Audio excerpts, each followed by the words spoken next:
যে কাজটা করতে চাইছো ঠিক কি না, ঠিক আছে, নিজেকে টাইম দাও, নিজেকে প্রশ্ন করো যে কাজটা করছো সে কাজটা ঠিক কিনা। বাধা আসবেই, ঠিক আছে, আর যদি বাধা আসে আমাকে ফোন করো, আমার সোশ্যাল মিডিয়ায় নাম্বার ছাড়া আছে, আমি সেটা দেখে নেবো, ঠিক আছে। তো এইভাবে কাজটা শুরু হয়। তো এখন মানুষের প্রচুর ভালোবাসা, মানে বুঝতে পারিনি যে এত মানুষের ভালোবাসা পাবো। তো অসংখ্য ধন্যবাদ সবাইকে, আমাকে এখানে নেমন্তন্ন করার জন্য অসংখ্য ধন্যবাদ। তো আমার খুব ভালো লেগেছে এখানে প্রত্যেক একদম মানুষ, হয়তো আমি কম যাই এসব অনুষ্ঠানে, কম যাই, কিন্তু যেগুলো গেছি তাদেরও ভালো, খারাপ বলবো না, কিন্তু এখানকার মতন এত লোকজন আমি দেখিনি তো কখনো।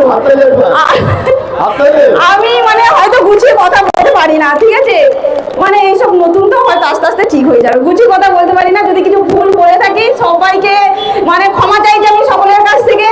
তো অনেক ধন্যবাদ, সবাই ভালো থাকবেন। আর আমাদের কাটরাতে যাবে সবাই, ঠিক আছে, কার্তিক লড়াই খুব ধুমধাম হয়, কাটরাতে কার্তিক লড়াই যাবে।